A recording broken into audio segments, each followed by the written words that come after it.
Gate से शुरू होने वाले फ्रेजेस इडियम्स एक्सप्रेशन नंबर 4। यहाँ आज हम बात करने वाले हैं, मतलब इस वीडियो में हम बात करने वाले हैं गेट ओवर की। देखिए, जब कभी भी आप गेट ओवर का इस्तेमाल करते हैं तो उसके कई सारे मतलब हो सकते हैं। कोई भी चीज, कोई भी इंसान किसी भी चीज से उबर जाना, मतलब कोई खास तौर पे इमोशनल डिस्ट्रेस जो होता है उससे बाहर आना, या फिर कोई बीमारी है किसी की, तो जब वो बीमारी ठीक हो जाती है तो उस केस में, या फिर कोई भी चीज खत्म हो जाए तो उस केस में भी आप गेट ओवर का इस्तेमाल करते हैं। एग्जाम्पल्स के माध्यम से समझते हैं इनको कि इसका इसका इस्तेमाल कैसे करते हैं फटाफट से। क्या वो अपनी बीमारी से उबर चुका है? अब देखिए, पास्ट का ये जो बीमारी थी वो पास्ट में थी, और उसका अभी प्रेजेंट पे ये इफेक्ट है कि अब वो बीमारी नहीं एग्जिस्ट करती है। तो इस केस में हम यहाँ प्रेजेंट परफेक्ट का इस्तेमाल करेंगे।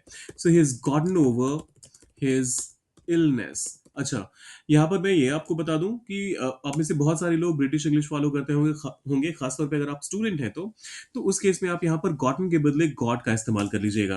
मैं बताता हूँ क्यों। अमेरिकन इंग्लिश में ये थर्ड फॉर्म में भी या फिर पार्टिसिपल फॉर्म में भी ये गॉट ही रहता है ब्रिटिश इंग्लिश में, लेकिन अमेरिकन इंग्लिश में जाते ही ये गॉटन बन जाता है।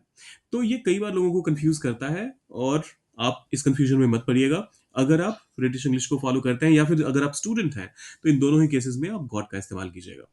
क्या तुम अभी भी उस हादसे से उबर नहीं पाए? यहां भी हमें प्रेजेंट परफेक्ट का ही इस्तेमाल करना पड़ेगा। तो हम शुरू करेंगे हैव से, क्योंकि ऑब्वियसली हमारा जो सब्जेक्ट है वो प्लूरल है। हैव यू नॉट, क्या तुम नहीं उबर पाए हो गॉट ओवर?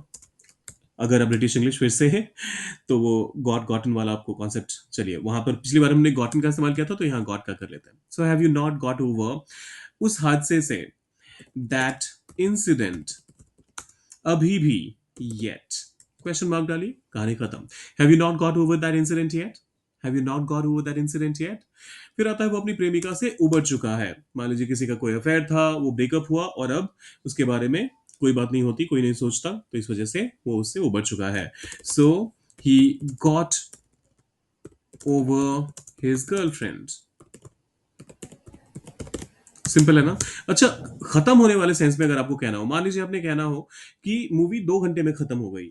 द मूवी खत्म हो गई, गॉट ओवर 2 घंटे में, इन 2 आवर्स। सिंपल है ना? तो कोई भी चीज जब खत्म हो जाए तो उस केस में भी आप गेट ओवर का इस्तेमाल कर सकते हैं।